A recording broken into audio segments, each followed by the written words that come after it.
नमस्कार दोस्तों, स्वागत है आपका अपने channel GS study with Raju भाई में। आज का दोस्तों हमारा टॉपिक बहुत ही महत्वपूर्ण होने वाला है। आप इस टॉपिक के एंड तक बने रहें। आज आपको बहुत कुछ नया सीखने को मिलेगा। हम दोस्तों वैदिक सभ्यता पढ़ रहे थे और आज हम वैदिक सभ्यता के आर्थिक जीवन पर बात करेंगे कि इनका आर्थिक जीवन कैसा था और किस प्रकार था, हम इस पर चर्चा करेंगे। तो चलिए दोस्तों वीडियो को शुरू करते हैं। प्राचीन समय से ही भारत की जो अर्थव्यवस्था रही है वह मुख्य रूप से पशुओं पर आधारित रही है और कृषि पर आधारित रही है। हमारी अर्थव्यवस्था पशुओं से और कृषि पर ही आधारित हमेशा रही। वर्तमान समय में भी आप जानते हैं कि भारत की जो अर्थव्यवस्था का मुख्य साधन है वह कृषि और पशुपालन ही है। वैदिक काल में भी अर्थव्यवस्था का मुख्य रूप पशुपालन और कृषि था। बाद में क्या हुआ, ये लोग वनों को इन लोगों ने काटा, फिर उसके बाद में ये लोग वहाँ खेती बनाने लगे और खेती के लिए भूमि का निर्माण किया। फिर ये लोग वहाँ खेती करने लगे। बाद में फिर धीरे धीरे आर्य लोग वहाँ बसने लगे और इन्होंने खेती के कार्य को करना प्रारंभ कर दिया। इसके बाद क्या हुआ, इस समय ये लोग जो अनाज उत्पादन करते थे उसमें सबसे अधिक गेहूँ और जौ प्रमुख थे जिसे ये पैदा करते थे। आप एक क्वेश्चन याद रखें, जौ को उस समय यौ कहा जाता था। ये क्वेश्चन एक बहुत अच्छा क्वेश्चन है। इस समय ये लोग खाद का प्रयोग भी करते थे। आप ये सोच सकते हैं कि उस समय कौन सी खाद का प्रयोग करते होंगे। उस समय ये लोग पशुओं से प्राप्त जो गोबर होता था उसी को एक खाद के रूप में प्रयोग करते थे। उस समय सिंचाई के साधन बहुत अधिक मात्रा में उपलब्ध नहीं थे। न तो उतनी ज़्यादा झीलें बनी हुई थी, न तो नहरों का निर्माण हुआ था, न तो आज की तरह जिस तरीके से हमारी मशीनें लगी होती हैं खेतों में, उस प्रकार की कोई समय सुविधा नहीं थी। इसलिए ये लोग कुओं के द्वारा उस समय सिंचाई की जाती थी। कृषि योग्य भूमि धीरे धीरे व्यक्ति संपत्ति का हिस्सा बन गई। यानी जहाँ खेती अधिक मात्रा में की जा सकती थी वह जो भूमि थी, अब ये लोग कहने लगे कि हमारी यह संपत्ति हो चुकी है। अपनी अपनी भूमि पर ये लोग अपना कब्जा करने लगे। लेकिन जहाँ जानवर चराए जाते थे उस भूमि को हम चरागाह बोलते हैं। उस भूमि पर अधिकार पूरे समूह का होता था। पूरा का पूरा समूह एक साथ में वहाँ जानवर चरा सकते थे, उसके लिए कोई मनाही नहीं थी। एक अगली लाइन आप बहुत अच्छी है, उसे याद रखें।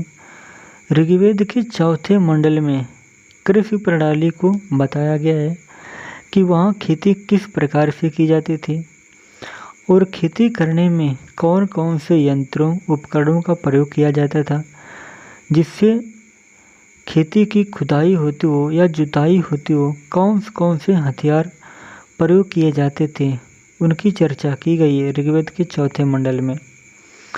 पशुपालन आर्यों की मुख्य व्यवस्था थी। ये लोग पशुओं को सबसे अधिक मात्रा में पालते थे। और क्या था, इस काल में गायों और बैलों को मुद्रा के रूप में महत्व प्राप्त था। यानी जिसके पास गाय और बैल होते थे उनको यह लगता था कि हमारे पास बहुत सारी मुद्रा ही है, ऐसा था।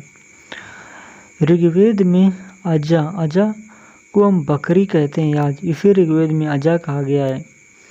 और जो अभी आज हम भेड़ कहते हैं इसे ऋग्वेद में अभी कहा गया है। इन दोनों पशुओं को यज्ञ का पशु माना जाता था। इन्हें यज्ञ पशु के रूप में मान्यता दी गई है क्योंकि इनको यज्ञ में बलि के रूप में प्रयोग किया जाता था, इसलिए इन्हें यज्ञ पशु के रूप में मान्यता दी जाती थी। पशुपालन तो ये लोग करते थे, साथ में खेती भी करते थे। इसके अलावा इनका एक और कार्य था, ये लोग शिकार भी करते थे। शिकार को आप जानते हैं हम आकेट बोलते हैं। ये आजीविका एक प्रमुख साधन था। इसके द्वारा ये लोग अपना जीवन यापन बहुत अच्छी तरीके से चला सकते थे। और इस समय क्या था, किसी भी व्यवस्था को ही नहीं समझा जाता था। जितनी भी व्यवस्थाएं थीं सभी को अच्छा समझा जाता था। ऋग्वेद में एक शब्द आया है, निष्क आया है, जिसे स्वर्ण सिक्के की संज्ञा दी गई है। ये भी आप याद रखें कि निष्क शब्द किसके लिए प्रयोग किया गया है, तो आप बताएंगे सोने के सिक्के के लिए निष्क शब्द का प्रयोग किया गया है। इस काल में विदेशों से भी व्यापार होता था। विदेशों से तो हर काल में व्यापार हुआ है, जैसा आप जानते हैं। वर्तमान में तो व्यापार खूब ही चल रहा है। हड़प्पा सभ्यता में भी विदेशों में व्यापार हुआ और वैदिक सभ्यता में भी विदेशों से व्यापार हो रहा है। अब हम इसके बाद बात करेंगे वैदिक सभ्यता का धार्मिक जीवन कैसा था। ऋग्वेद में देवताओं के बहुत सारे प्रकार बताए गए हैं। देवताओं को अलग अलग नामों से जाना गया है।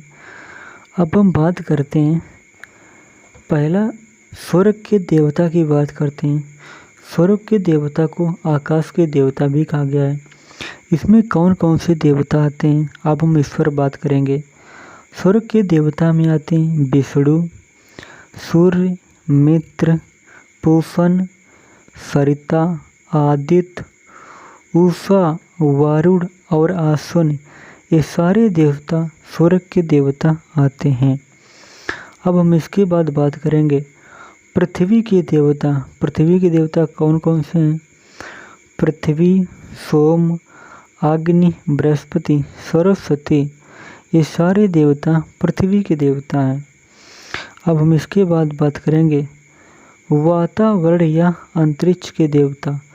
वातावरण तो आप समझते हैं, अंतरिक्ष हमारा आकाश है। इसके कौन कौन से देवता थे, अब हम जानेंगे। इंद्र, वायु, मारुत, वात और पर्जन्य, ये सारे देवता वातावरण और अंतरिक्ष के देवता हैं। तो दोस्तों आज तक हम यही बात करते हैं और इसके आगे हम अगले वीडियो में बात करेंगे। यदि वीडियो दोस्तों आपको अच्छा लगा हो तो लाइक करें, अपने दोस्तों को भी शेयर करें और चैनल पर पहली बार आएँ तो सब्सक्राइब कर लें। तो आपको मिलते हैं नेक्स्ट वीडियो में। नमस्कार।